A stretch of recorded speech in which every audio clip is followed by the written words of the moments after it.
భార్య అంటే నీ ఇంటికి దీపం మాత్రమే కాదు, నీ జీవితం చీకటిలో ఉన్నప్పుడు వెలుగు చూపే మార్గం.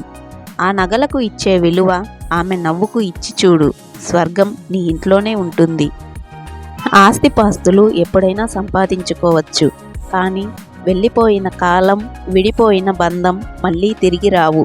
అందుకే ఉన్నప్పుడే మనుషుల్ని ప్రేమించండి, ఉన్నంతలో నలుగురికి సాయం చేయండి. కొందరు అనుకోకుండా పరిచయం అవుతారు, మనకు తెలియకుండా వారితో విడదీయలేని బంధం ఏర్పడుతుంది. ఏ జన్మల బంధమో తెలియదు. బంధం ఎలా ఉంటుంది అంటే, కలిసి ఉండడానికి వీలుండదు, విడిపోవడానికి అస్సలు మనసు రాదు.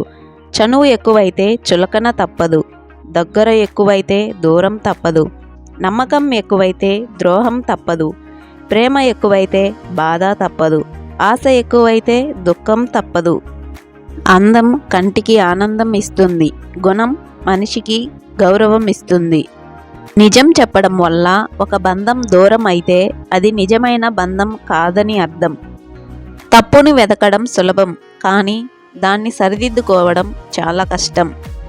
మనం బాగున్నప్పుడు వచ్చేవాడు చుట్టం, మనం కష్టంలో ఉన్నప్పుడు నిలబడేవాడు దైవం.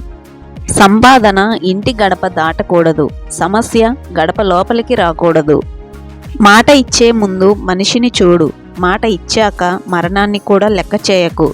రక్తం పంచుకుంటే తమ్ముడు అవుతాడు, కష్టం పంచుకుంటే తోడబుట్టిన వాడికంటే ఎక్కువ అవుతాడు.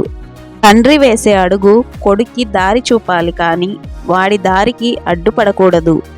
ఇచ్చే చేయికి గర్వం ఉండకూడదు, పుచ్చుకునే మనసుకి స్వార్థం ఉండకూడదు.